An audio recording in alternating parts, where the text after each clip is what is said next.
En 2008, je cherchais à acheter un nouveau camion.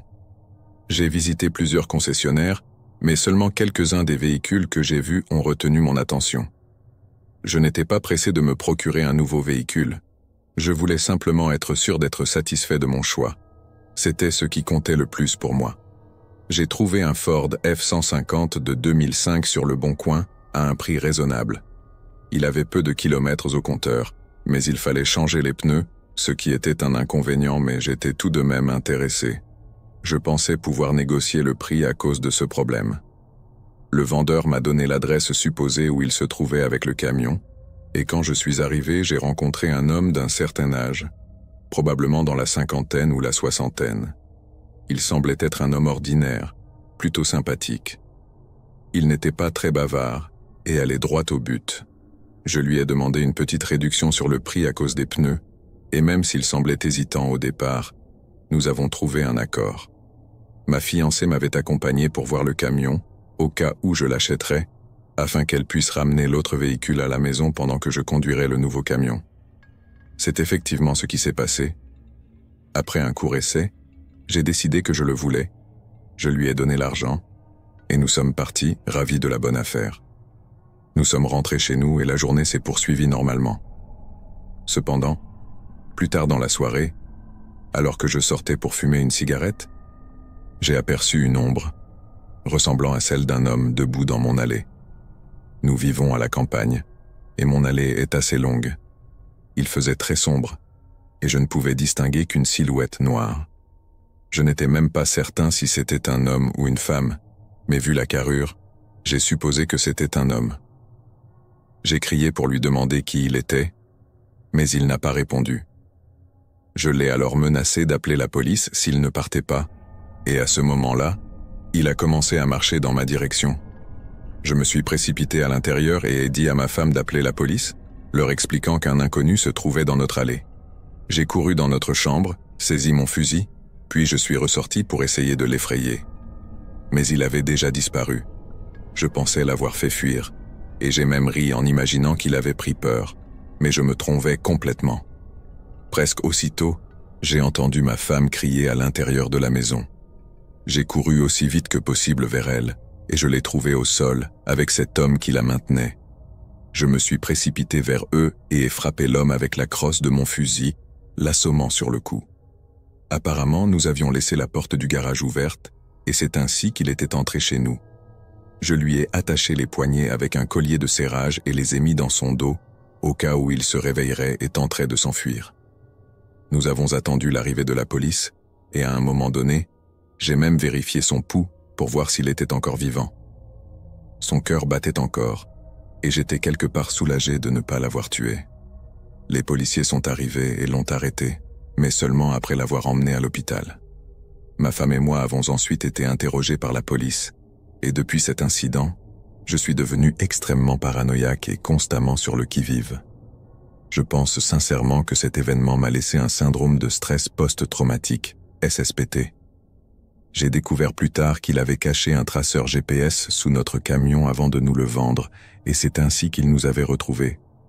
Je n'ai toujours aucune idée de ses motivations.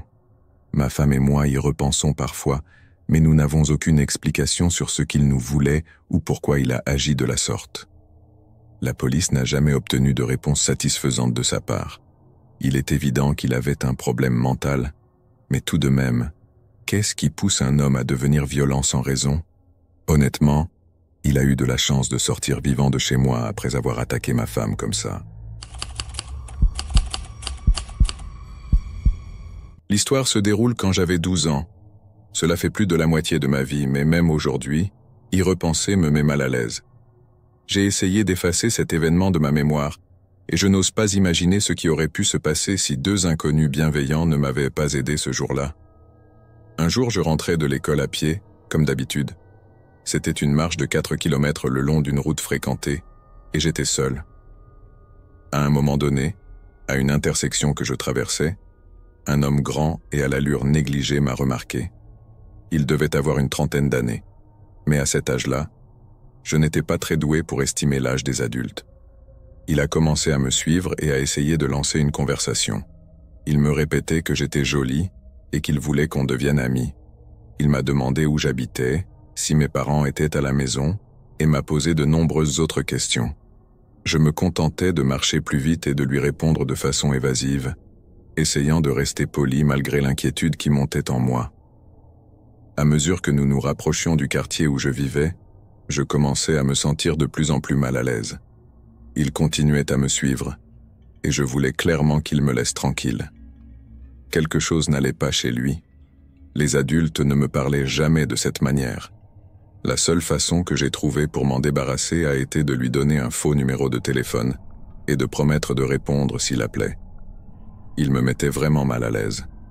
Je lui ai donc donné ce faux numéro et j'ai filé à toute vitesse. Les mois suivants se sont écoulés sans que je ne croise cet homme à nouveau, alors je l'ai complètement oublié. Je me suis dit que c'était probablement juste un type bizarre. Mais, comme vous vous en doutez, les choses n'allaient pas rester ainsi. Un jour, environ 4 mois plus tard, je rentrais encore une fois de l'école à pied. J'admets que je ne faisais pas très attention à ce qui m'entourait, jusqu'à ce que j'entende des pas rapides derrière moi. Par réflexe, je me suis retourné, et c'était cet homme étrange, celui que j'avais déjà rencontré. Il a ralenti en m'atteignant, mais il n'a pas cessé de crier après moi tout le long du chemin. Il avait compris que je lui avais donné un faux numéro et il était furieux. Il n'arrêtait pas de crier, m'accusant de me croire supérieur à lui, et c'est pour cela, selon lui, que je lui avais donné un faux numéro. J'étais terrorisé. Il était vraiment en colère et j'avais peur qu'il me fasse du mal, mais je ne pouvais pas attirer l'attention des conducteurs. J'ai accéléré le pas en direction de la station-service la plus proche, qui, heureusement, n'était pas très loin. Tout ce temps, il me suivait en criant toujours. Quand je suis arrivé à la station, j'ai immédiatement capté l'attention de 2 hommes costauds qui se tenaient à côté de leur camionnette.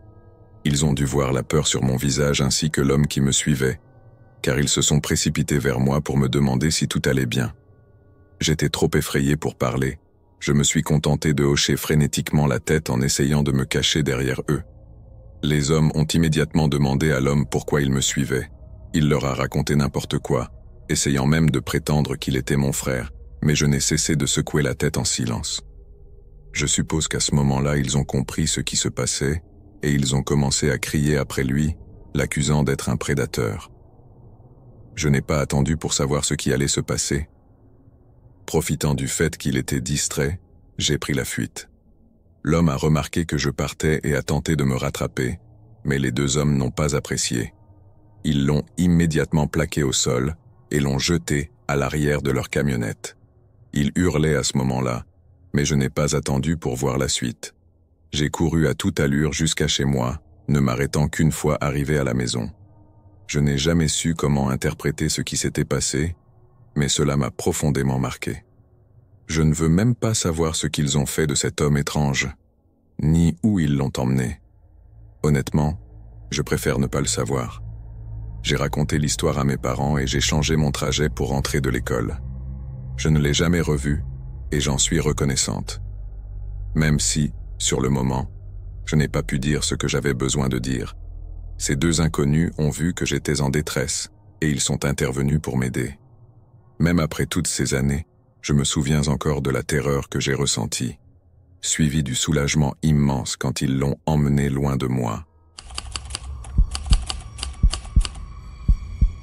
Il y a environ 10 ans, quelques amis et moi avons organisé une courte excursion de camping et de pêche sur un lac assez isolé, à quelques heures de notre petite ville. Nous étions prêts à partir, tout était emballé. Le trajet s'est déroulé tranquillement jusqu'à ce que nous nous rapprochions de notre destination.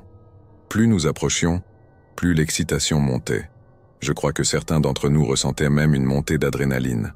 Quand nous sommes arrivés, nous avons installé le camp sans complications. Nous n'avions que 2 tentes pour nous 4, chacune avec nos sacs à dos contenant ce dont nous avions besoin pour le week-end. Après nous être installés, nous avons pris notre matériel de pêche, une bonne quantité de bière, et nous sommes dirigés vers le lac pour tenter notre chance à la pêche. Il devait être environ 3 heures de l'après-midi. Nous nous amusions bien, et certains d'entre nous étaient peut-être un peu plus éméchés qu'ils ne devraient l'être, mais c'était tout le charme du moment. Juste des gars profitant du plein air. Après plusieurs heures, nous étions prêts à en finir avec la pêche pour la journée. Il était environ 8 heures, et le crépuscule approchait, donc nous avons commencé à retourner vers le camp. Nous étions encore assez loin du camp et ne réalisions pas à quel point nous avions marché loin. Nous savions que nous étions éloignés, mais nous avions perdu la notion exacte de la distance. Pas de souci, le coucher de soleil était magnifique, et nous étions sur le point d'arriver au camp juste à temps pour la tombée de la nuit. Quand Jimmy et Tom sont sortis de leur bateau, nous avons remarqué des lumières clignotantes au loin, à travers les bois, juste au-delà du camp. Elles ont disparu après quelques secondes. Nous avons pensé qu'il s'agissait simplement de personnes de passage, et l'événement a rapidement quitté nos pensées. « Oh bordel, les gars, regardez !» a dit Tom. Nous avons tous regardé dans la direction qu'il montrait, et là, à moins de 15 mètres de John et Timmy, se tenait un ours. « Restez calmes, les gars, et il nous laissera tranquilles, ai-je conseillé.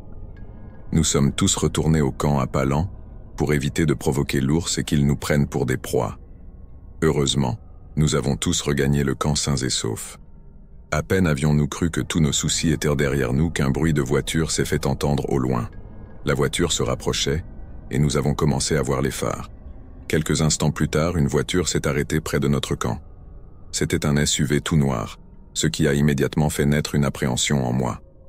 J'avais entendu des histoires d'horreur sur des gens attaqués dans les bois sans raison apparente et malheureusement, c'est à cela que j'ai pensé.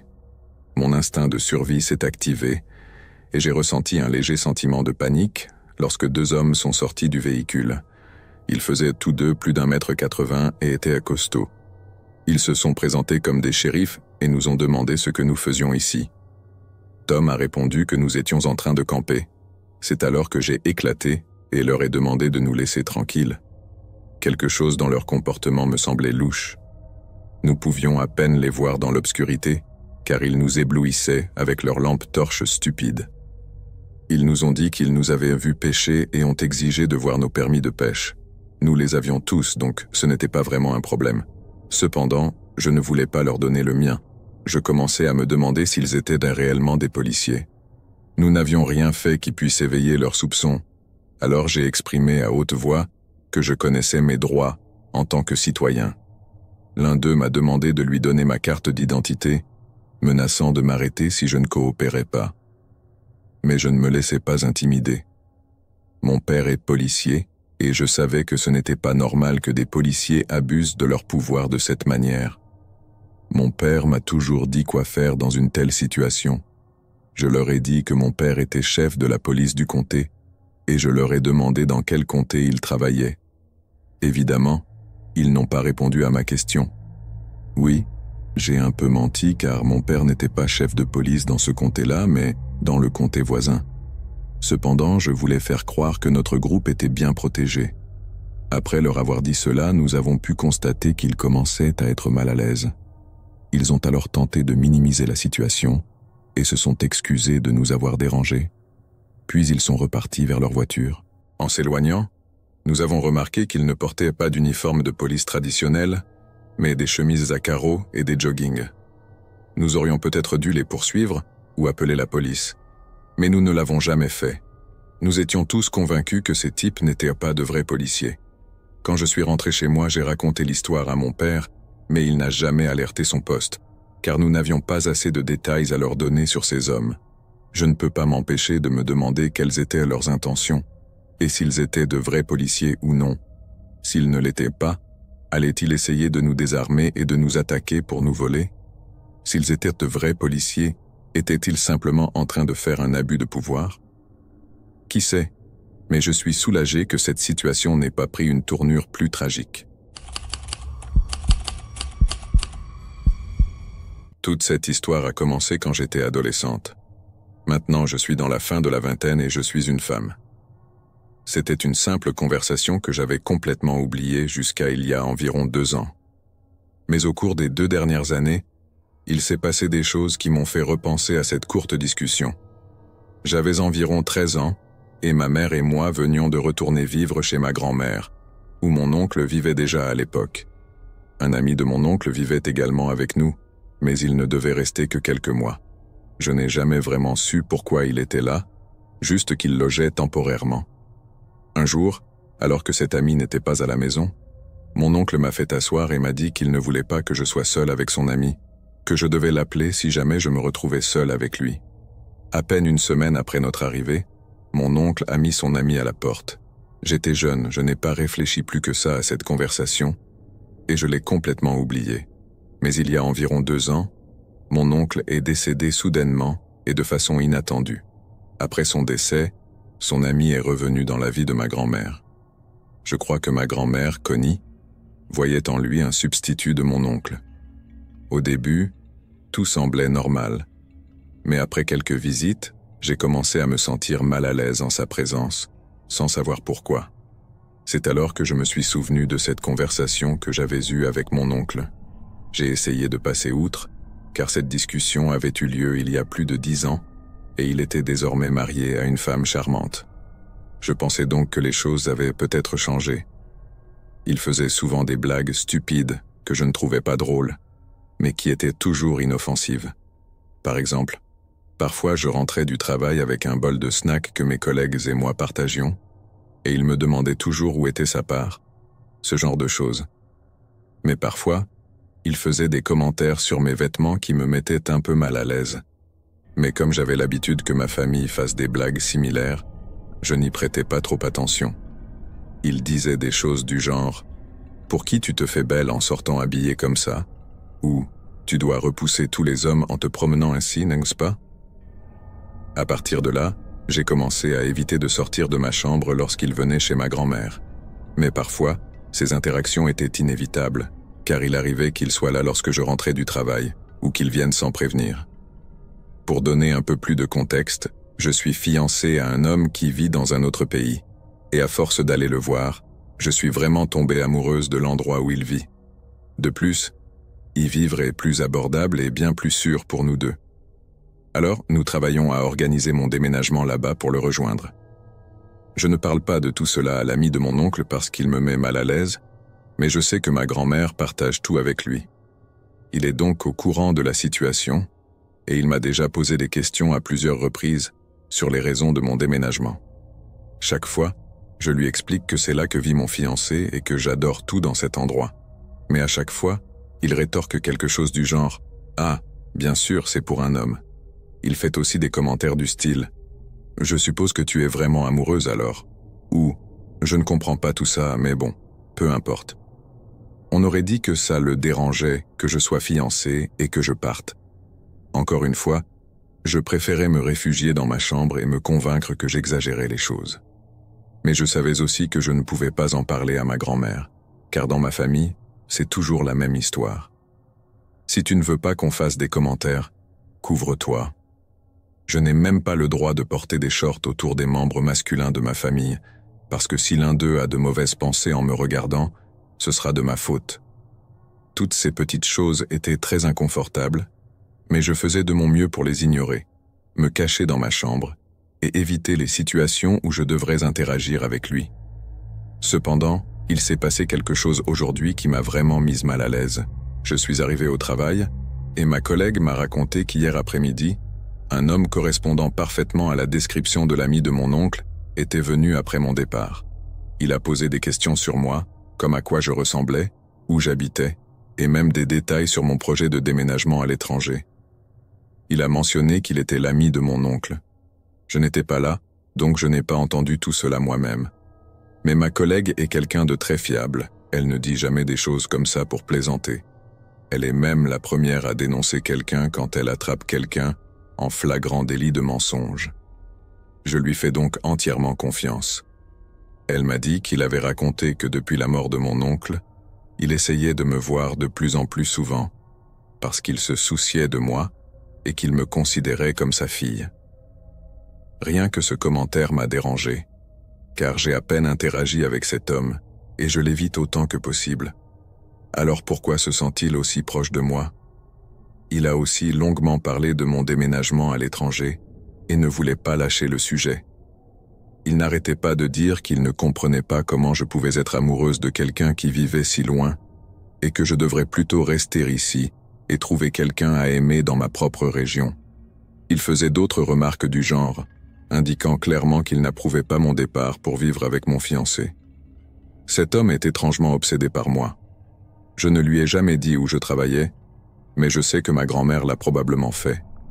Ça me rend toujours aussi mal à l'aise qu'il soit venu à mon travail, qu'il ait demandé des détails sur ma vie et mon futur, et qu'il exprime ouvertement son désaccord avec mes choix, alors que je ne le connais presque pas. Je n'attends qu'une chose, c'est de quitter cette maison et de m'éloigner de lui. Je suis une femme de 23 ans, et récemment j'étais en Afrique en vacances avec ma famille. Nous avons passé 2 nuits dans un camp en plein désert du Sahara. La première nuit, ma sœur et moi parlions de passer du temps avec les gars qui travaillaient là-bas. Ils avaient probablement entre 20 et 35 ans. Ils semblaient tous très sympathiques et inoffensifs. Cependant, autour du feu de camp ce soir-là, j'ai remarqué qu'un des gars commençait à me porter plus d'attention, et cela m'a un peu mise mal à l'aise. J'ai supposé que c'était juste une barrière linguistique ou quelque chose du genre. Dans le désert, on peut voir les étoiles de manière spectaculaire, et même la Voie lactée par nuit claire.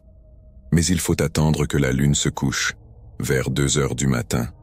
J'imagine que c'était normal pour les gars du camp de venir frapper aux tentes, qui étaient de véritables tentes de luxe, avec des lits, de la lumière, une toilette et une douche, et avec une serrure aux portes. Ce n'était donc pas du camping classique, pour voir si on voulait sortir admirer les étoiles. Ma sœur et moi partagions une tente, tandis que mes parents étaient dans une autre de l'autre côté du chemin. La première nuit, vers minuit, j'ai dit à ma sœur que j'étais trop fatigué pour sortir, car je m'endormais déjà.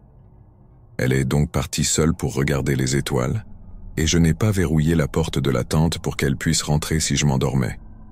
1 heure plus tard, je me suis réveillé soudainement et j'ai vu une tête passer par l'ouverture de la tente. J'ai d'abord pensé que c'était ma sœur et à moitié endormie, je lui ai demandé ce qu'elle faisait là, car sa position me paraissait étrange. Mais en me réveillant davantage, j'ai réalisé que c'était en fait l'homme du feu de camp et sa tête passait dans ma tente pendant que je dormais. Je sais que cela aurait pu être un simple malentendu, mais je me suis senti totalement violé dans mon intimité, surtout que nous étions sur leur territoire, au milieu du désert. Je ne plaisante pas, nous avions dû prendre un trajet de camion de 30 minutes dans les dunes pour arriver là. À ce moment précis, j'ai ressenti une montée d'adrénaline et de panique. Je me suis sentie extrêmement nerveuse et sur mes gardes. Je suis allé à la porte de la tente et lui ai dit que j'étais fatigué, mais il a insisté pour que je vienne dans les dunes avec une couverture. J'ai continué à lui dire non, que je ne me sentais pas bien et que j'étais vraiment fatigué, ce qui était vrai. À ce moment-là, je ne savais pas où était ma sœur, ni où se trouvait ma famille. J'étais désorienté et tout ce que je savais, c'est que cet homme était là, me regardant littéralement dormir. Je n'ai aucune idée de combien de temps il était là. Cela aurait pu être une fraction de seconde ou 2 minutes, mais peu importe. J'étais terrifié. Je lui ai dit non à nouveau et lui ai promis que je regarderais les étoiles le lendemain soir. Il m'a dit qu'il ne serait pas au camp la nuit suivante, et c'est pourquoi il voulait que je sorte ce soir-là, mais je n'ai pas cédé. Quand il a compris que je n'allais pas sortir, il m'a demandé mon numéro. J'ai répondu que non, que j'avais un petit ami.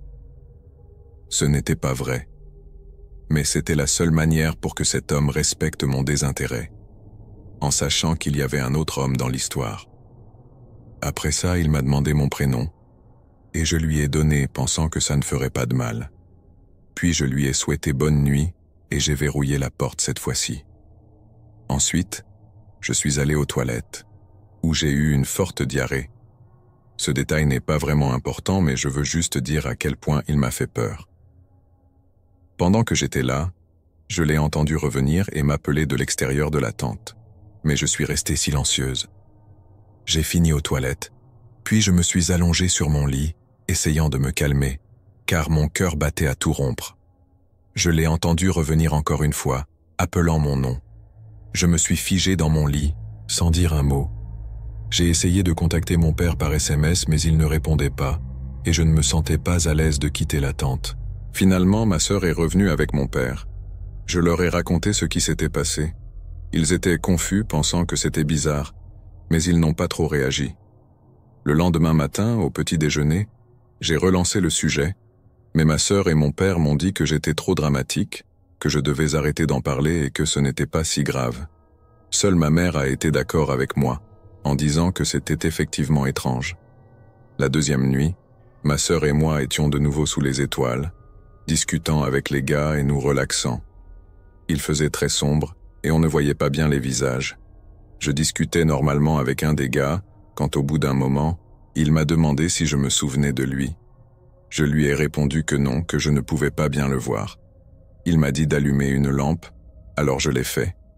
Et devinez quoi? C'était le même gars que la veille. Je ne m'attendais absolument pas à ce que ce soit lui, car il m'avait dit qu'il ne serait pas là cette nuit-là. Ce qui me fait croire qu'il avait repris un service juste pour me voir. Mais je n'en suis pas certaine. Soit il avait menti pour me faire sortir avec lui la veille, soit il avait vraiment changé de plan. Étonnamment, ce soir-là, il s'est bien comporté et a respecté mes limites. Je n'ai donc rien dit aux responsables du camp, mais j'étais prête à le faire s'il avait fait quelque chose de déplacé. Le lendemain matin, nous avons quitté la zone, et quelques jours plus tard, j'ai commencé à recevoir des demandes de messages sur Instagram. Vous ne devinerez jamais, cet homme m'avait retrouvé. J'avais tagué tout le désert dans les photos que j'avais postées. Il avait réussi à me retrouver juste avec mon prénom, et un emplacement aussi vague qu'un désert entier. Mon prénom n'est même pas unique. Quoi qu'il en soit, il m'a envoyé un message, et bien que cela m'ait effrayé, je me suis dit que maintenant qu'il était inoffensif, je pouvais au moins voir ce qu'il voulait dire. Il m'a écrit, et je cite, « Tu sais, je suis vraiment content d'avoir trouvé ton compte. J'ai cherché pendant longtemps. » J'ai trouvé cela extrêmement effrayant à dire à quelqu'un, mais encore une fois, cela pourrait être juste une différence culturelle. Qui sait? Je ne lui ai pas répondu, et quelques jours plus tard, il m'a envoyé un autre message. « Salut, comment ça va ?» Mais je ne lui ai toujours pas répondu. Alors voilà, j'aimerais avoir votre avis sur cette situation. Est-ce que j'ai vraiment exagéré, ou est-ce que mon instinct m'a bien alerté? Il semble finalement inoffensif, mais on ne sait jamais. Pour vous donner un peu de contexte, j'ai 32 ans et je suis une femme. Ce qui m'est arrivé remonte à l'époque où j'avais environ 25 ou 26 ans. À cette époque, je travaillais à temps plein comme chercheuse dans une université, et c'est là que ces rencontres ont eu lieu. Je ne suis pas professeur, et étant donné mon âge à l'époque, il aurait été facile de me prendre pour une étudiante qui traîne sur le campus. Lorsqu'il faisait beau, je préférais passer ma pause déjeuner à me promener autour du campus ou à m'asseoir sous un arbre pour profiter de l'air frais, plutôt que de rester dans un laboratoire confiné. Un jour, alors que j'étais assise sur un banc, un étudiant est passé et m'a demandé s'il pouvait s'asseoir à côté de moi. Je suis quelqu'un d'assez timide et maladroite socialement, donc même si je préférais être seule, j'ai dit oui. Il a engagé une conversation banale à laquelle j'ai répondu, mais avec précaution, en évitant d'en dire trop. Il m'a dit qu'il m'avait déjà vu entrer et sortir du bâtiment de mon département, ce qui m'a légèrement alarmé, étant donné que je ne l'avais jamais vu auparavant. Mais j'ai repoussé cette pensée, me disant qu'il avait peut-être simplement remarqué mes allées et venues. Après tout, il faisait beau ces derniers temps, et j'avais passé la plupart de mes pauses déjeuner dehors. Il m'a demandé si j'étudiais dans ce département, et je lui ai répondu que je n'étais pas étudiante mais que je travaillais ici. Il m'a ensuite dit qu'il était étudiant en ingénierie, puis m'a demandé si on pouvait aller prendre un café ensemble. Je me suis excusé et lui ai dit que j'avais un copain et que je devais décliner. Il est parti après ça, et j'ai supposé que je ne le reverrais probablement plus. 1 ou 2 semaines plus tard, je passais une autre pause déjeuner dehors, assise sur un banc différent cette fois. Soudainement, le même homme est revenu et m'a de nouveau demandé s'il pouvait s'asseoir à côté de moi. Je ne me rappelle plus comment la conversation a commencé cette fois-là, mais je me sentais de plus en plus mal à l'aise à l'idée de devoir le refuser à nouveau. Et comme je m'y attendais, il m'a encore demandé si on pouvait aller prendre un café. Je me suis excusé et lui ai rappelé que j'avais un copain et que je ne pourrais pas accepter son invitation. Il est reparti après cela. À ce moment-là, j'étais de plus en plus anxieuse, mais je n'étais pas encore vraiment inquiète. Quelques jours plus tard, j'avais terminé ma journée de travail et je quittais le bâtiment pour aller jusqu'à ma voiture. L'université faisait payer une petite fortune pour les places de parking, même pour les employés. Donc j'avais toujours préféré me garer gratuitement dans la rue, à environ 10 minutes à pied du campus. Mon trajet me faisait passer par plusieurs rues résidentielles calmes, avec très peu de voitures ou de piétons, même les jours les plus animés. C'est en arrivant à mi-chemin de ma voiture, dans l'une de ces rues tranquilles, que j'ai remarqué quelqu'un qui marchait de l'autre côté de la rue, à quelques pas derrière moi. Je l'ai remarqué du coin de l'œil, mais je ne voulais pas me retourner pour le fixer. Ce n'était pas inhabituel de croiser quelqu'un, mais je faisais toujours attention à mes environs quand je marchais seul. Je devais bientôt prendre quelques virages, et je me disais que la probabilité qu'il aille dans la même direction que moi était mince. Mais il a continué à faire les mêmes virages que moi, marchant toujours de l'autre côté de la rue, quelques pas derrière moi. Je ne voulais toujours pas le regarder directement. Je ne voulais pas qu'il sache que j'avais remarqué ce qu'il faisait. J'ai accéléré le pas, et lui a accéléré aussi pour me suivre. C'est à ce moment que j'ai paniqué. J'étais maintenant certaine qu'il me suivait. J'ai commencé à courir pour traverser la première rue plus animée. Il a couru pour me suivre, et se trouvait maintenant sur le même trottoir que moi. Je n'étais plus très loin de ma voiture. Il me restait à traverser une dernière rue animée, puis marcher encore une centaine de mètres pour y arriver. Mais c'était cette dernière traversée qui m'inquiétait. Il m'arrivait souvent de devoir attendre 1 minute ou plus avant de pouvoir traverser, et je savais que s'il me rattrapait là, je serais coincé. Comme par chance, lorsque je suis arrivé à cette rue animée, il y avait une ouverture pour traverser. J'ai couru aussi vite que j'ai pu, et une fois de l'autre côté, je me suis enfin retourné pour regarder l'homme qui me poursuivait. C'était lui. Je le soupçonnais, mais maintenant c'était confirmé. C'était cet étudiant en ingénierie qui m'avait déjà demandé de prendre un café. « Arrête de me suivre !» lui ai-je crié en traversant la rue. « Je peux juste te parler ?» « Zrenia ?» a-t-il répondu en criant. Je ne lui ai même pas répondu. La réponse aurait dû être évidente depuis le début, et je n'allais certainement pas donner mon temps à quelqu'un qui venait de me suivre, puis de me courir après sur plus d'1 kilomètre. J'ai continué à marcher rapidement jusqu'à ma voiture, déterminé à partir d'ici le plus vite possible, sans même me soucier s'il voyait quelle voiture était la mienne. Il a fini par abandonner et n'a pas tenté de traverser la rue, à mon grand soulagement. Je suis rentré chez moi, mais une fois arrivé, j'ai craqué. D'autres personnes ont sans doute vécu des choses bien pires, et heureusement, je n'ai pas été blessé physiquement. Mais j'étais terrifié. J'ai commencé à ressentir de l'anxiété à l'idée de marcher de chez moi à l'université et vice-versa. Peu après, une collègue a accepté de faire une bonne partie du chemin avec moi, jusqu'à nos voitures après le travail. J'ai aussi changé d'endroit pour me garer pendant un temps. Quelques semaines sont passées depuis cet incident, et je ne l'ai plus revu sur le campus. J'avais commencé à passer mes pauses déjeuner dans le laboratoire au lieu de rester dehors, mais de temps en temps, je me rendais au centre étudiant pour acheter à manger. Un jour, alors que la cafétéria était bondée, presque au point où on se touchait les épaules, j'attendais dans la file d'un stand de burgers et j'ai entendu quelqu'un essayer d'attirer l'attention à travers la foule. J'ai levé les yeux et c'était encore lui. Il me faisait signe en essayant de se frayer un chemin à travers les gens. Je me suis figé. Malgré ma grande timidité, j'ai immédiatement fait une scène, criant qu'il me laisse tranquille. Son visage s'est décomposé instantanément, et les gens ont commencé à nous fixer. Il a reculé et s'est fondu dans la foule. Mon cœur battait la chamade, et je tremblais. Je ne me souviens même plus si j'ai fini par acheter de la nourriture ce jour-là. Je suis retourné au travail, et à partir de ce moment-là, j'ai redoublé d'attention pour tout ce qui m'entourait. Encore plus que je ne l'avais jamais fait auparavant. Cela fait 5 ou 6 ans depuis ces événements, et je travaille toujours à l'université.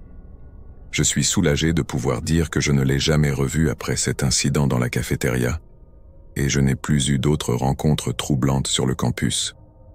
Je fais toujours très attention à mes alentours, surtout quand je dois marcher seul de l'université à ma voiture. Je n'ai jamais su son nom, donc je n'ai jamais pu signaler l'incident à la police du campus ou quoi que ce soit. Mais dans l'ensemble, je suis juste heureuse de ne plus jamais l'avoir croisé, et j'espère sincèrement qu'il n'a jamais fait cela à une autre fille avant ou après moi. Je vais commencer par dire que je ne cautionne absolument pas le comportement que mes amis et moi avons eu cette nuit-là. Je suis bien conscient que tout cela aurait pu être évité si nous n'avions pas été aussi idiots. J'ai aussi commis une énorme erreur ce soir-là. C'était en plein été, vers la 2e semaine d'août pour être exact, et mes parents étaient départis pour le week-end à un mariage en dehors de la ville, me laissant seul à la maison. À 17 ans, j'étais plutôt content d'avoir la maison pour moi tout seul. Mes parents me faisaient en confiance, car je n'étais vraiment pas du genre à me mettre dans des ennuis.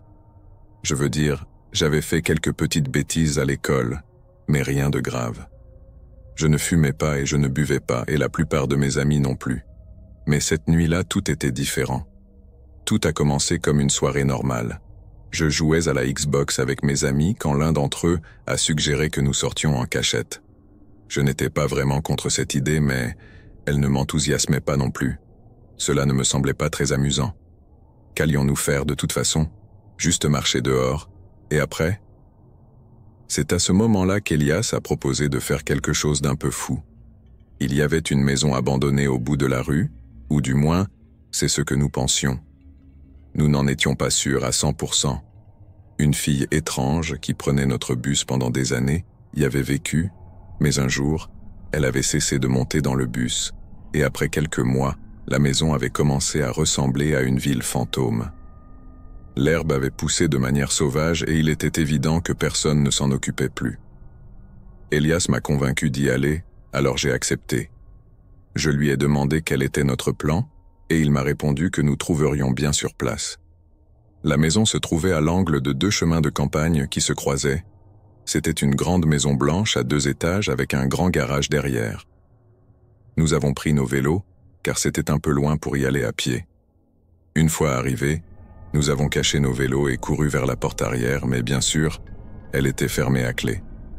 Nous avons ensuite essayé la porte d'entrée, mais elle aussi était verrouillée.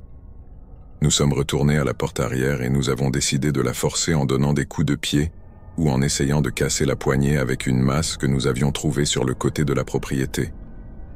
Elias a commencé à frapper la poignée avec la masse et après 5 ou 6 coups, il a finalement réussi à la casser. Nous avons ouvert la porte et sommes entrés lentement. Tout ce que nous avions pour voir, c'était les lampes de poche de nos téléphones. Il faisait noir comme dans un four, et la maison était un véritable désastre. Il y avait des affaires éparpillées partout sur le sol, et c'était franchement dégoûtant. Dès que nous sommes entrés, nous avons remarqué une porte à côté de celle par laquelle nous étions passés. Elle menait au sous-sol. Nous avons jeté un coup d'œil en bas. Mon Dieu, cette maison ressemblait à un décor tout droit sorti d'un film d'horreur.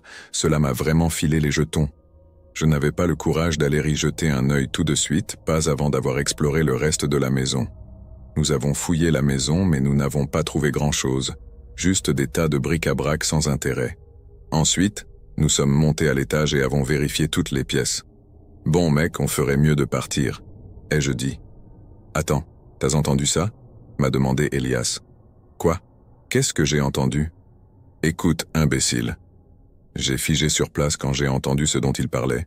« Mec, il y a quelqu'un ici, ai-je dit. « Ferme-la, devin, » a répondu Elias. « Jésus, mec, tu vas nous faire attraper, idiot. » Nous sommes restés silencieux un moment et avons écouté pendant que les bruits continuaient. Cela ressemblait à quelqu'un fouillant dans des boîtes ou des tiroirs. Puis, ce que nous redoutions le plus s'est réalisé. Nous avons entendu des pas se diriger vers les escaliers. « Mec, on y va, » ai-je dit. Nous avons couru dans l'une des chambres et nous nous sommes cachés dans le placard. Mais moi, de mon côté, j'ai commencé à ouvrir la fenêtre. Je faisais beaucoup de bruit, mais je m'en fichais. Tout ce qui comptait, c'était de sortir de cette maison. « Mec, qu'est-ce que tu fais ? Ne pars pas, bon sang. Allez, mec, on doit y aller. » J'ai sauté par la fenêtre et suis tombé sur le rebord. J'ai fait une mauvaise chute et me suis fait mal à la jambe, mais j'ai atterri mieux que je ne le pensais. Elias a commencé à crier et m'a dit de l'attendre, ce que j'ai fait. « Dépêche-toi, mec, on n'a pas beaucoup de temps, » ai-je dit. Il a sauté à son tour, mais il est tombé plus lourdement que moi et s'est blessé encore plus. Heureusement, il a quand même pu marcher en boitant un peu. Il m'a rejoint derrière un arbre et s'est assis pour reprendre son souffle. « Mec, il faut vraiment qu'on parte d'ici, » ai-je dit. « Ça va au fait ?» Il m'a juste regardé avec un air évident, comme pour me dire que non, ça n'allait pas du tout. Soudain, nous avons entendu des gens parler à côté. Heureusement, c'étaient les voisins. Il a commencé à marcher vers eux. Rappelons que nous étions à la campagne et que les maisons étaient assez éloignées les unes des autres. Nous avons vite compris que nous ne pouvions pas leur demander de l'aide, étant donné que nous venions de commettre un crime en entrant par effraction dans cette maison. Mais savoir qu'il y avait d'autres personnes aux alentours nous a quand même rassurés un peu. Si cela tournait mal, nous savions que nous n'étions pas seuls. Nous avons continué à nous éloigner de la maison vide et avons trouvé un endroit plus sûr pour nous cacher, le temps qu'Elias puisse reposer sa cheville. Après quelques minutes, nous avons commencé à entendre des bruits forts et des cris venant de la maison dans laquelle nous venions de pénétrer. Il devait y avoir 4 ou 5 personnes à l'intérieur. Et puis, d'un coup, une dizaine ou quinzaine de coups de feu ont retenti, comme si quelqu'un tirait avec une arme automatique. J'ai paniqué et nous avons couru aussi vite que nous pouvions. Elias avait du mal avec sa cheville, ce qui nous a obligés à prendre un long détour de presque 6 kilomètres pour rentrer. Pendant pratiquement tout le trajet du retour, j'ai dû soutenir mon ami qui ne pouvait presque plus marcher sans mon aide. Cela nous a pris bien 2 heures pour rentrer à la maison, et tout au long du chemin, nous entendions encore des coups de feu de la part de ces cinglés. Je n'ose même pas imaginer ce qui se serait passé si nous étions tombés sur eux. Je ne sais pas s'ils squattèrent la maison, ou s'ils en étaient les propriétaires, ni ce qui se passait vraiment là-bas. Quelques mois plus tard, nous avons appris aux informations que quelqu'un avait été tué par balle dans cette maison. Ils n'ont jamais attrapé les coupables. Depuis ce jour, je ne peux m'empêcher de me demander ce qui s'est vraiment passé cette nuit-là. Nous n'avons jamais vraiment vu ces gens, mais je suis sûr qu'ils savaient que nous étions là. Nous avons essayé de revenir chercher nos vélos quelques jours plus tard, mais ils avaient disparu, alors ils ont dû les prendre. C'est fou de penser que quelqu'un a été littéralement assassiné dans cette maison pendant que nous étions là. Cela aurait très bien pu être nous si nous avions été découverts. Je suis sûr que nous aurions été tués pour être témoins. Pour un petit contexte, j'ai eu un harceleur pendant environ 4 ans.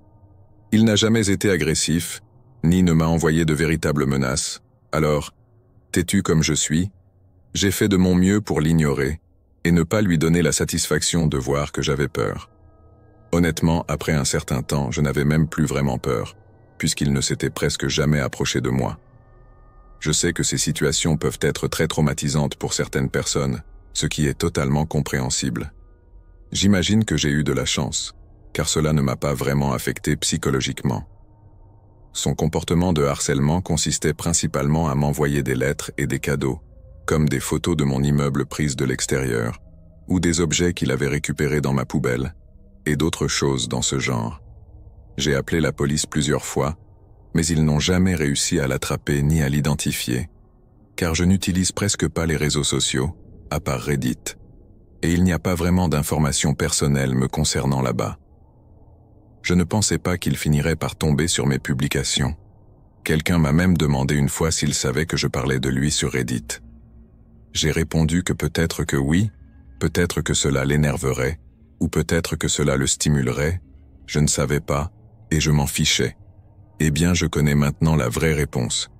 Il l'a effectivement vu, et il n'a clairement pas aimé ça. Comme je l'ai dit, il n'avait jamais été agressif et ne s'était jamais approché de moi. Le plus proche qu'il ait été, c'est lorsqu'il m'a envoyé une photo de moi en train de déverrouiller la porte de mon appartement. Je me considère comme une personne assez vigilante, alors je me demande s'il n'avait pas installé une caméra quelque part au lieu d'avoir pris la photo lui-même. Je pense que je l'aurais remarqué s'il avait été physiquement présent, mais je n'en suis pas certaine.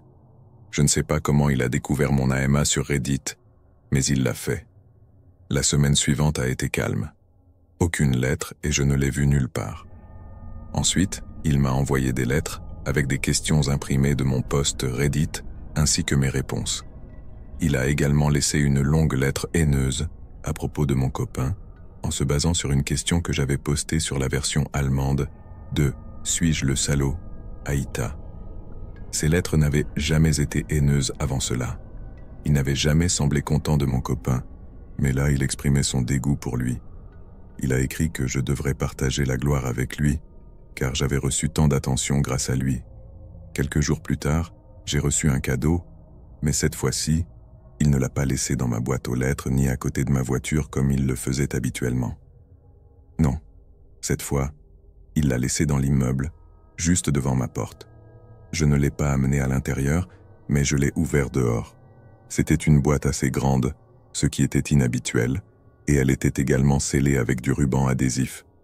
En écrivant cela, je me rends compte que ce n'était pas une bonne idée de l'ouvrir. Cela aurait pu mal tourner. Heureusement, il ne m'a pas envoyé une bombe ou quelque chose de ce genre. Mais il m'a bien envoyé plusieurs colliers de serrage, un rouleau de ruban adhésif, du genre qu'on utilise pour masquer les murs avant de peindre, une télécommande de télévision avec la plupart des boutons arrachés, un paquet de pansements dont certains semblaient avoir été utilisés. Mais la police m'a dit que ce n'était qu'une mise en scène et un cadre avec une photo de moi. Je pouvais dire que la photo avait été prise quelques jours plus tôt. Mon copain était à côté de moi, mais il avait été coupé de la photo.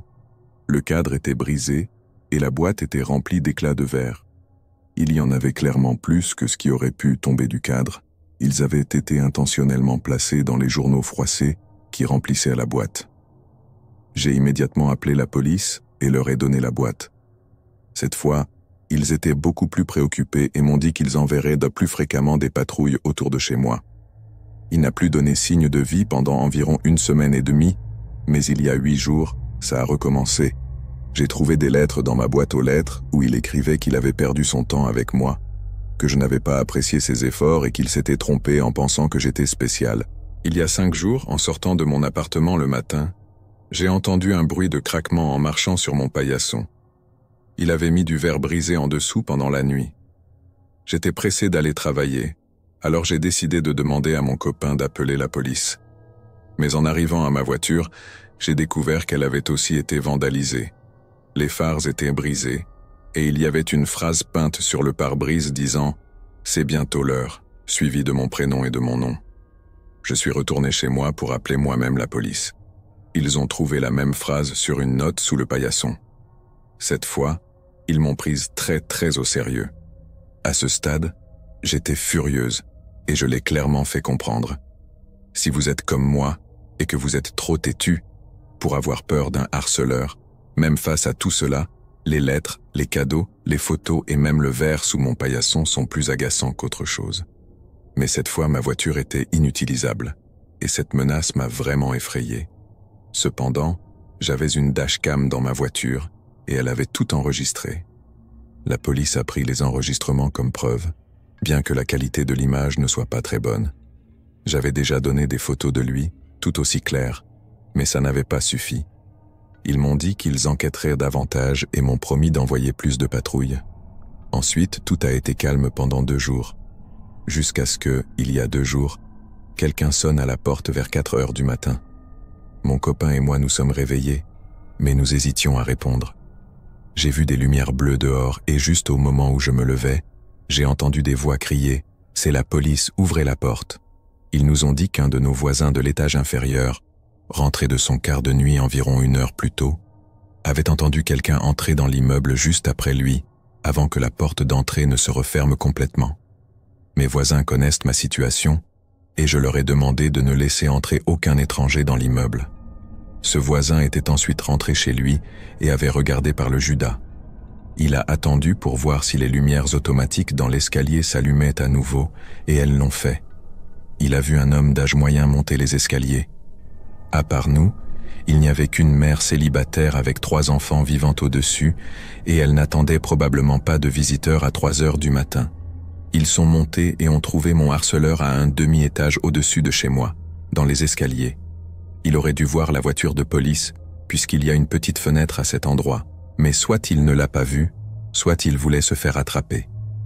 Ils ont trouvé un couteau de poche sur lui, et il a immédiatement avoué être mon harceleur. Ils l'ont enfin attrapé.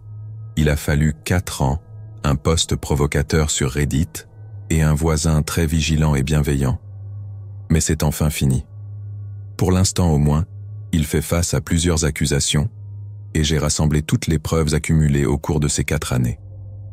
Je ne sais pas à quoi m'attendre en termes de verdict, mais pour l'instant j'ai enfin un peu de paix. Je vais vous raconter l'histoire de ma brève rencontre avec un homme qui se faisait appeler Happy. Je suis certaine que ce n'était pas son vrai prénom, mais cela ajoutait une ambiance encore plus étrange à cette histoire. Même si tout cela s'est passé il y a environ 9 ans, il m'arrive encore parfois de penser à lui, surtout lors des journées grises et couvertes, comme celle où je l'ai rencontré. C'était en 2013. Je travaillais alors dans une boutique de cannabis à Marseille, pas loin du Vieux-Port. Environ 35% de nos clients étaient des personnes sans abri. Parfois, quelqu'un en pleine crise psychotique tentait d'entrer, mais si la personne criait ou semblait incohérente, la sécurité ne la laissait pas entrer.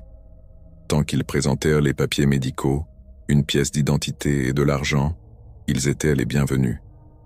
Nous avions même un programme de solidarité. Nous remplissions de petits sacs avec des résidus de cannabis restants au fond des bocaux, et nous les donnions gratuitement, un par jour, à toute personne qui en demandait. Rapidement, la nouvelle s'est répandue dans le quartier. En général, ces gens étaient les clients les plus gentils, polis et respectueux, même s'ils sentaient un peu mauvais, et que leur argent sortait parfois d'une chaussette trempée de sueur. Personne dans l'équipe ne faisait attention à l'odeur ou aux vêtements sales. Tant qu'ils achetaient leur herbe calmement et partaient, comme n'importe quel autre client, tout allait bien. Ce jour-là, il faisait froid et brumeux. C'était la période entre Noël et le Nouvel An. Un collègue était malade, donc j'étais seul à l'arrière du magasin pour m'occuper des clients. Il y avait un autre employé à la réception, et le garde de sécurité était à la porte. Des caméras de surveillance étaient présentes, mais personne ne les regardait en direct. C'est à ce moment-là que Happy est entré. Après avoir montré ses papiers à l'accueil, il s'est dirigé vers moi. Il était le seul client, et je vous jure que toute la pièce est devenue un peu plus froide quand il est entré. Il portait un long manteau de cuir marron, usé et froissé, qui lui arrivait jusqu'aux pieds, comme un manteau de cow-boy. On aurait dit qu'il vivait et dormait dans les mêmes vêtements depuis des années. Nous n'autorisions normalement pas les chapeaux, capuches ou lunettes de soleil dans la boutique, donc j'étais surprise que la sécurité ne lui ait pas demandé de retirer son couvre-chef. Cet homme devait mesurer près de 2 mètres, et il avait une carrure massive. Il n'était pas obèse, mais tout en muscles, du genre à pouvoir vous soulever et vous jeter comme une poupée de chiffon. L'odeur qu'il dégageait était quelque chose que je n'avais jamais senti auparavant. C'était pire que la sueur ou l'urine. Il sentait la mort, comme s'il avait des carcasses pourrissantes sous son long manteau de cuir. J'avais déjà senti de mauvaises odeurs, mais là, c'était insupportable, bien au-delà de quelqu'un qui n'aurait pas pris de douche depuis quelques jours. En essayant de ne pas respirer trop profondément, je lui ai souri et lui ai dit « Bonjour monsieur, excusez-moi, pourriez-vous enlever votre chapeau? C'est la politique du magasin. Qu'est-ce que vous cherchez aujourd'hui ?» Il a grogné d'une voix grave, traînant des pieds et avançant lentement. Sa voix était rauque, comme s'il se gargarisait avec des graviers et pleine de colère contenue. « Je n'enlève pas mon chapeau », m'a-t-il répondu. À ce moment-là, je n'avais pas envie de me battre avec cet homme pour une histoire de chapeau. Je voulais juste qu'il entre et sorte rapidement. En baissant les yeux, j'ai vu qu'il ne portait pas de chaussures. Ce que j'ai pu voir de ses chevilles était enflé, d'un violet presque noir, de la taille d'un melon. Ses pieds étaient ensanglantés et déchirés, laissant une légère traînée de sang sur le sol en béton du magasin.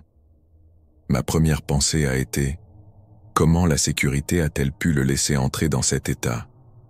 Ensuite, je me suis dit qu'il était manifestement blessé, et cela m'inquiétait en tant qu'être humain. Je me suis éloigné de lui, mettant l'étagère du comptoir entre nous, mais il n'y avait qu'1 mètre de distance. Plus il s'approchait, plus l'odeur devenait insoutenable. Je lui ai demandé doucement mais sincèrement « Est-ce que tout va bien, monsieur ?» Ses yeux se sont brusquement tournés vers moi, remplis de colère. « En quoi ça t'importe ?» m'a-t-il répondu.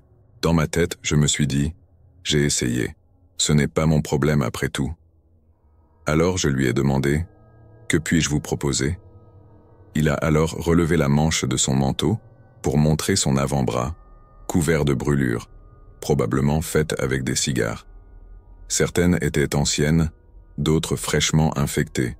Ce n'étaient pas des marques de piqûres, c'était clairement des brûlures au 3e degré. Il avait également un tatouage grossier et amateur d'un visage souriant. Un cercle mal dessiné, avec 2 lignes pour les yeux, et un sourire tordu. Il m'a pointé ce tatouage et m'a dit « Mon nom, c'est Happy ». L'odeur de pourriture était si forte que je ne pouvais plus respirer normalement, alors je prenais de petites bouffées d'air juste pour tenir. Il m'a dit qu'il avait marché depuis Aix-en-Provence. « Waouh, monsieur, c'est une sacrée marche. Alors, que puis-je faire pour vous ?»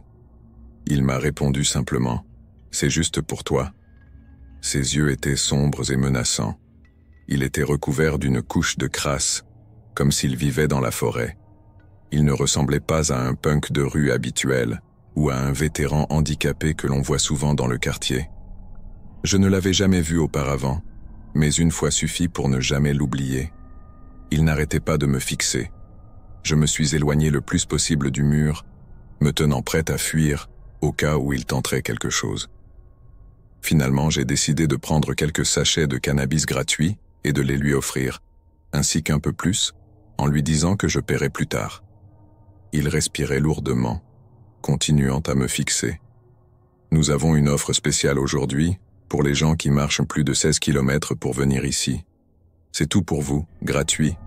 Merci d'être passé. » Il a accepté le sac, mais est resté là à me fixer. « Merci, Happy », ai-je dit. Et ça a fonctionné. Il a fait un bruit guttural, puis s'est lentement dirigé vers la sortie. À la porte, il s'est retourné et m'a dit « On se reverra ». Il est enfin parti, laissant derrière lui cette odeur de mort. Je n'ai plus jamais revu Happy, heureusement. Quand j'ai demandé à la sécurité pourquoi ils l'avaient laissé entrer, ils m'ont dit qu'ils avaient vu ses pieds ensanglantés et lui avaient demandé si tout allait bien.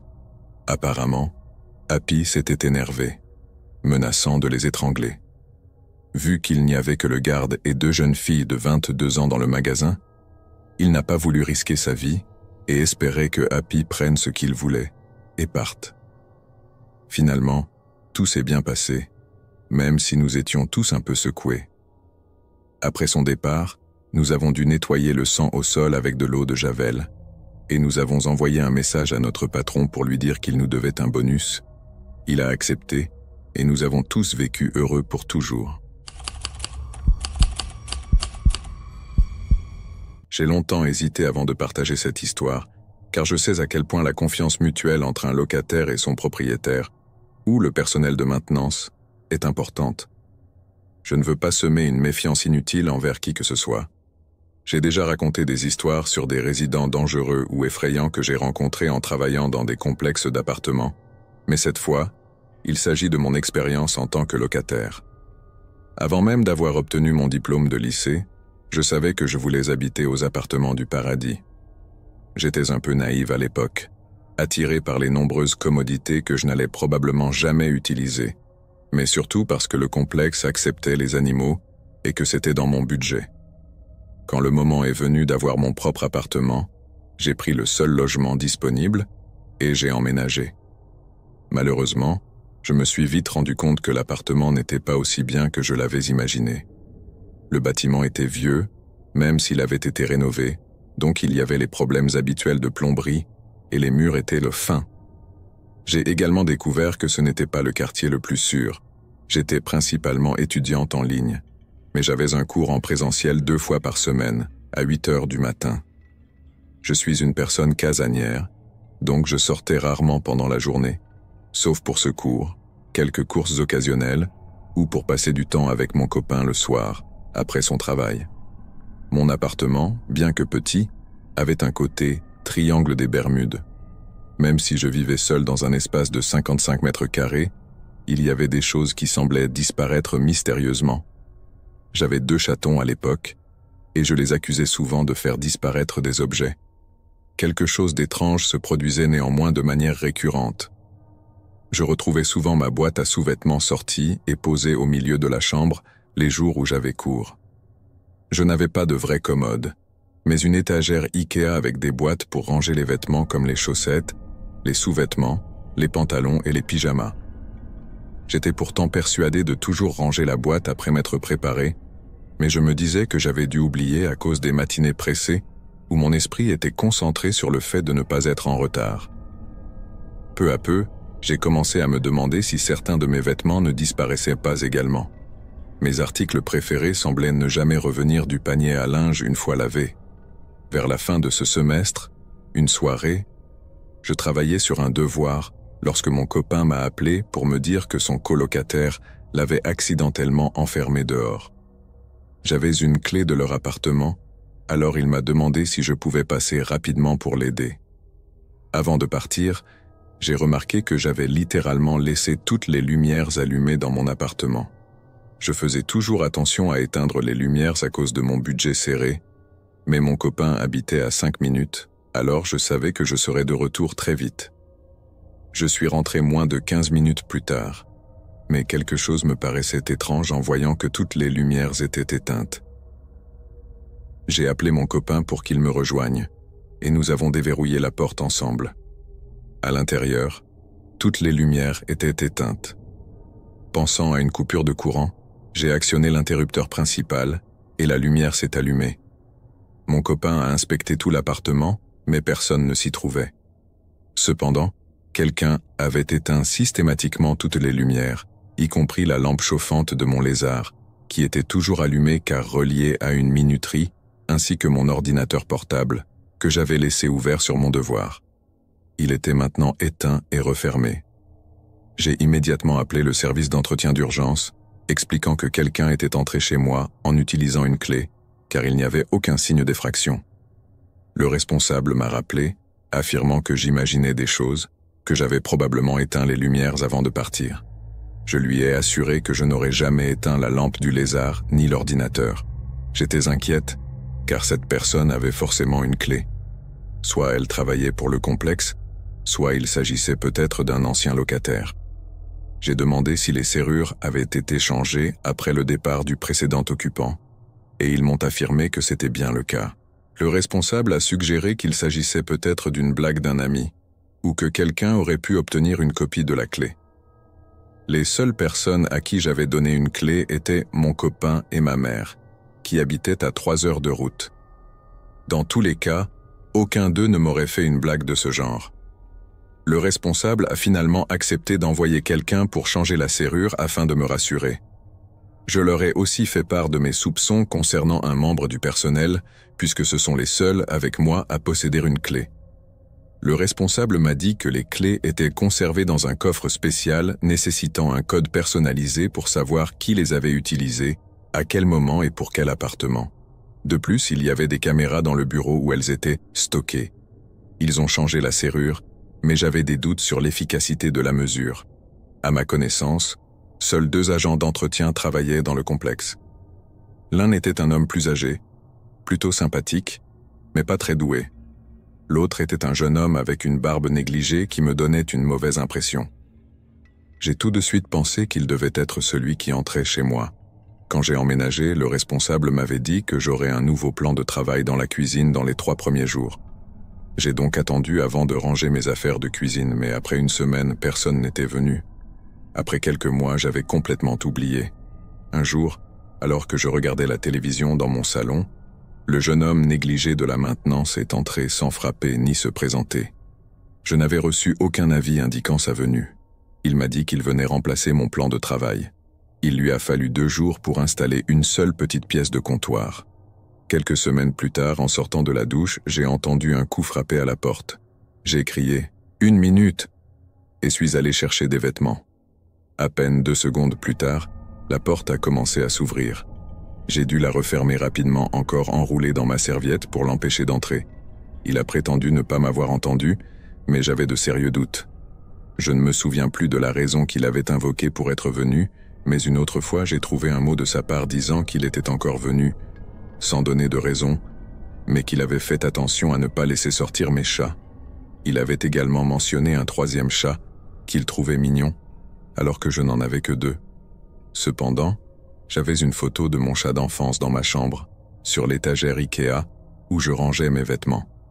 C'est à ce moment-là que je suis allé au bureau pour leur demander de noter dans mon dossier que je voulais, premièrement, être prévenu au moins 24 heures à l'avance de toute visite, et deuxièmement, être présente à chaque entrée dans l'appartement. À présent, je n'avais plus aucun doute. Quelqu'un entrait secrètement chez moi. Tout devenait clair. Ce n'était pas longtemps après que les visites d'entretien surprises avaient cessé que les objets avaient commencé à bouger. Il était souvent sur place et tout le personnel habitait également dans le complexe. Il savait donc quand je partais et revenais. Qui sait combien de fois il était entré en cachette, combien de petits objets souvenirs il avait pris.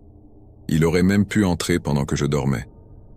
Même après l'incident des lumières, j'ai installé mon propre verrou, mais je n'avais toujours pas totalement confiance en cet appartement.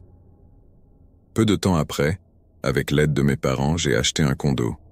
J'ai sous-loué mon appartement et déménagé. À la même époque, j'ai aussi décroché mon premier emploi dans un autre complexe d'appartements.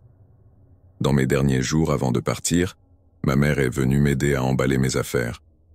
Pendant que j'étais en cours, elle a surpris l'agent de maintenance négligé en train d'essayer d'utiliser une clé dans ma serrure. Elle lui a demandé ce qu'il faisait là, et il a dit qu'il venait peindre la porte d'entrée. Cependant, je n'avais reçu aucun avis de sa visite, et il n'avait ni peinture ni matériel avec lui. Ma mère lui a dit d'attendre que je sois parti pour faire ce travail. Quelques années plus tard, j'ai croisé le propriétaire des appartements du Paradis alors que je travaillais dans un autre complexe, les appartements OK. Il se trouvait là pour ce qu'on appelle du chopping, une pratique où un employé d'un autre complexe fait une visite en se faisant passer pour un potentiel locataire, dans le but de recueillir des informations que l'on n'obtiendrait pas autrement. C'est aussi utilisé par la direction pour vérifier que vous faites bien votre travail. Pendant la visite, il m'a demandé si j'avais une opinion sur d'autres complexes dans la ville, et il a mentionné les appartements du Paradis. Normalement, je ne dis jamais de mal des autres complexes, je préfère attirer les gens en vantant les aspects positifs de notre communauté. Mais je lui ai dit que je n'étais probablement pas la meilleure personne pour répondre à cette question, car j'étais probablement la seule à avoir laissé un mauvais avis sur le Paradis ces 5 dernières années. Il m'a demandé de préciser, et je lui ai expliqué que mon appartement avait été cambriolé et que je soupçonnais quelqu'un du personnel de maintenance. C'est alors qu'il m'a révélé qu'il était le propriétaire du complexe Paradis, et il était profondément troublé d'entendre mon histoire. Il m'a demandé de décrire l'homme en question, et bien que j'ai tourné la page, il a insisté pour appeler le gestionnaire du complexe, qui était toujours la même personne, et lui a demandé, par téléphone haut-parleur, s'il y avait eu des problèmes avec le personnel de maintenance à l'époque où j'habitais là. Le gestionnaire a confirmé qu'il y avait bien eu un jeune agent d'entretien négligé qu'il avait dû renvoyer, car il avait été surpris plusieurs fois en train de pénétrer dans les appartements de femmes seules. Rassuré, le propriétaire m'a demandé si je serais prête à modifier mon avis, ce que j'ai refusé, car cela n'effaçait en rien ce que j'avais vécu. Toutefois, j'étais heureuse que mes soupçons aient été confirmés.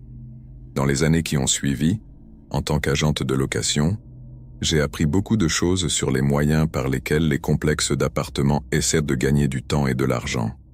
D'après mon expérience, beaucoup de complexes ne changent pas les serrures si le locataire a été bon.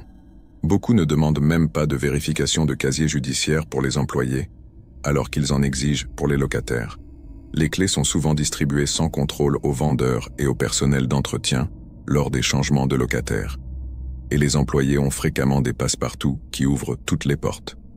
Je ne dis pas que tous les complexes fonctionnent ainsi, mais chaque complexe dans lequel j'ai travaillé agissait de la sorte lorsque j'ai commencé. À cause de ma propre expérience, lorsque je suis devenu gestionnaire d'un complexe, j'ai mis en place des règles strictes concernant le changement de serrure, la gestion des clés, l'affichage des avis appropriés et les vérifications des antécédents pour tous les employés et locataires. Du moins ici, au Québec, ces procédures sont cruciales. Cela dit, si vous louez un appartement, restez vigilant. Si vous pensez que quelqu'un pénètre chez vous, documentez-le et prévenez le personnel, la police ou vos amis et votre famille. On ne sait jamais qui peut avoir une clé de votre appartement.